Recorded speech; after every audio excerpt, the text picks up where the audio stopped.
Glacier partners. आज के video में हम डिस्कस करेंगे मेरिस्टेमेटिक टिश्यू के बारे में। मेरिस्टेमेटिक टिश्यू प्लांट टिश्यूज़ का पार्ट है। अब हम क्लासिफिकेशन की टाइप में ही देख लेते हैं। प्लांट टिश्यू के दो पार्ट्स होते हैं, मेरिस्टेमेटिक और परमानेंट। मेरिस्टेमेटिक आज हम पढ़ने वाले हैं। मेरिस्टेमेटिक भी 3 पार्ट्स में डिवाइडेड है, एपिकल, इंटरकैलरी और लेटरल। परमानेंट टिश्यू भी अगेन 2 पार्ट्स में डिवाइड है, सिंपल और कॉम्प्लेक्स। और ये भी सब पार्ट्स भी फर्दर पार्ट्स में डिवाइड है, पेरेन्काइमा, कोलेनकाइमा, स्क्लेरेन्काइमा और कॉम्प्लेक्स में जाइलम एंड फ्लोएम। आज हम पढ़ने वाले हैं मेरिस्टेमेटिक टिश्यूज़ के बारे में, तो चलो स्टार्ट करते हैं।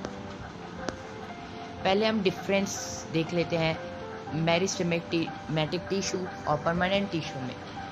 मेरिस्टेमेटिक टिश्यूज़ के सेल होते हैं वो कंटिन्यूसली जल्दी से डिवाइड हो जाते हैं, लेकिन परमानेंट टिश्यू के सेल डिवाइड नहीं होते हैं। The cells are undifferentiated. अब जो होते हैं ना इन मेरिस्टेमेटिक टिश्यूज़ के सेल, वो बिल्कुल भी अलग नहीं होते, सेम टाइप के होते हैं। लेकिन the cells of permanent tissue वो अलग अलग टाइप के होते हैं एक ही टिश्यू में। As tissue is a cluster of cell with definite functions. ठीक है। The cells of meristematic tissues are small and isodiametric. But ये जो परमानेंट टिश्यूज़ के सेल है वो शेप्स में भी और साइज़ में भी वेरिएबल करते हैं, अलग अलग थोड़े रहते हैं। और इंटरसेलुलर स्पेस होता है ना, वो मेरिस्टेमेटिक टिश्यू में बिल्कुल नहीं होता। Intercellular spaces are absent. लेकिन परमानेंट टिश्यूज़ में विजिबल इंटरसेलुलर स्पेस होता है। और वैक्यूल्स बिल्कुल भी नहीं होते हैं मेरिस्टेमेटिक टिश्यूज़ में, और परमानेंट टिश्यूज़ में होते हैं। लेकिन कुछ केसेस में ये भी नहीं होते हैं, क्योंकि मैच्योर सेल्स में ही लार्ज वैक्यूल्स होते हैं। और मेटाबॉलिज्म होता है, ग्रोथ रेट, वो मेरिस्टेमेटिक टिश्यू में एकदम हाई रेट में होती है, क्योंकि सेल्स भी इतनी जल्दी डिवाइड होते हैं, तो obviously metabolism rate will be high. और वैसे ही परमानेंट टिश्यू में मेटाबॉलिज्म यानी ग्रोथ रेट बिल्कुल लो होती।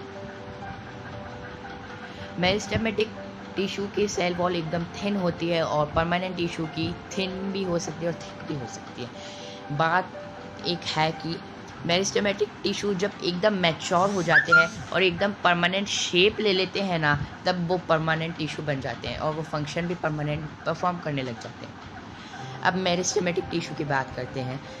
Meristematic tissues have thin wall of cellulose. ये हमने पहले ही पढ़ा था, मेरिस्टेमेटिक टिश्यूज़ के थिन वॉल होती है और उनकी वॉल में सेल्यूलोज होता है। और इनकी शेप स्फेरिकल हो सकती है, ओवल हो सकती है, पॉलीगोनल हो सकती है या रेक्टेंगुलर हो सकती है। मेरिस्टेमेटिक टिश्यूज़ में जो सेल्स होते हैं उनकी, और इसके सेल्स एकदम कॉम्पैक्टली अरेंज होते हैं और बिल्कुल भी इंटरसेल्यूलर स्पेस नहीं होता इनके सेल्स के बीच में। और अगर देखें तो इनके सेल्स में सबसे ज़्यादा मात्रा में साइटोप्लाज्म में होता है और एक न्यूक्लियस होता है हर एक सेल में मेरिस्टेमेटिक टिश्यूज़ के। और थोड़े वैक्यूल्स हो सकते हैं और ज़्यादातर वैक्यूल होते ही नहीं है मेरिस्टेमेटिक टिश्यू में। अब बात करते हैं 3 parts of meristematic tissues. The 3 parts है एपिकल मेरिस्टेम, इंटरकैलरी मेरिस्टेम और लेटरल मेरिस्टेम। बात करते हैं एपिकल मेरिस्टेम की।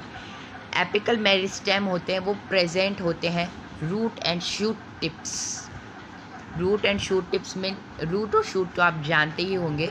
शूट यानी ग्राउंड के सब ऊपर जो लीव स्टेम वगैरह होते हैं वो पार्ट, तो सबसे ये स्टेम का सबसे ऊपर वाले टिप होती है ना, इधर एपिकल मेरिस्टेम होता है। और रूट की सबसे नीचे वाले टिप पे भी एपिकल मेरिस्टेम होता है। और एपिकल मेरिस्टेम का फंक्शन क्या होता है? ग्रोथ। ये रूट और शूट की ग्रोथ के लिए होता है। अब बात करें इंटरकैलरी मेरिस्टेम की, तो वो प्रेजेंट होते हैं लीफ बेस एंड नोड पे। लीफ बेस एंड नोड जैसे कि जो ये वाला पार्ट, एक मिनट, हाँ, ये पार्ट है जहाँ से ये लीफ अराइज हो रही है स्टेम में से, ये नोड होता है। और लीफ बेस भी लीफ के नीचे वाला ये बेस होता है ना लीफ का, वो लीफ बेस हो जाता है। इनका भी वही फंक्शन है, ये रिस्पॉन्सिबल होते हैं ग्रोथ के लिए, प्लांट की ग्रोथ के लिए, वो भी लीव्स की ग्रोथ, और वे नोड्स होते हैं उनकी ग्रोथ के लिए। अगर बात करें लेटरल मेरिस्टेम, वो होते हैं present sides of stem and root. Side of stem and root, जैसे कि आप ये डायग्राम देख सकते हैं, ये एक स्टेम है। तो ये स्टेम में बीच में तो जाइलम फ्लोएम वगैरह उनके है जो कि ट्रांसपोर्टेशन के यूज़ में होता है। लेकिन ये जो साइड वाला पार्ट है ना, ये इसमें जो टिश्यू होते हैं उनको लेटरल मेरिस्टेम टिश्यू बोलते हैं, स्टेम में भी और रूट में भी। और इनका फंक्शन क्या होता है, जो जैसे एक मिनट,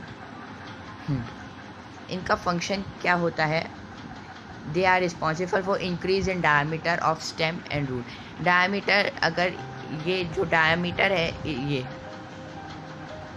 डायमीटर अगर इंक्रीज होएगा तो ऑब्वियसली इनकी साइज भी मतलब और थिक होएगी, इंक्रीज होएगी स्टेम की और रूट की। सो we can say they are responsible for the increasement of size of stem and root.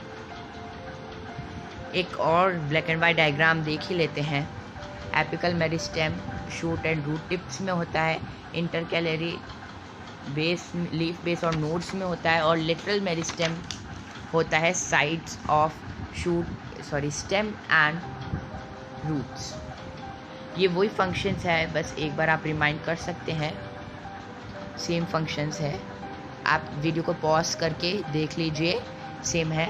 Okay, bye bye everyone, thank you for watching our channel glaciers partners. Please like, subscribe and share. Bye bye.